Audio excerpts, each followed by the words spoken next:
కుంభకోణం జరుగుతుంది టీటీడీలో ప్రధానంగా అని వైఎస్ఆర్సీపీ ఆరోపణ.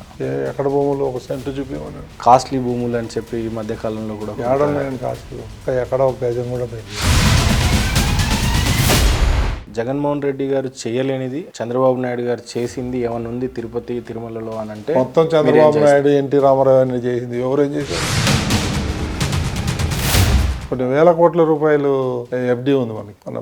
హాతీరామ్ బాబుజీ మఠం ఒకటి ఉంటుంది, దాన్ని తొలగించే ప్రయత్నం ఏదో జరుగుతుంది టీటీడీలో అని చెప్పేసి గిరిజన బడ్డలు అవన్నీ రూమర్స్ వరకే దీన్ని. అంతే.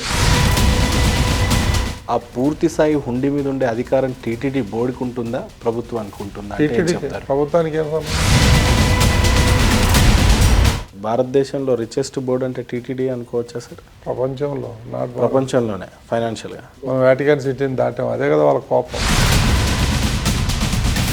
వెళ్ళిపోయింది, ఎక్కడికో వెళ్ళిపోయింది టీటీడీ.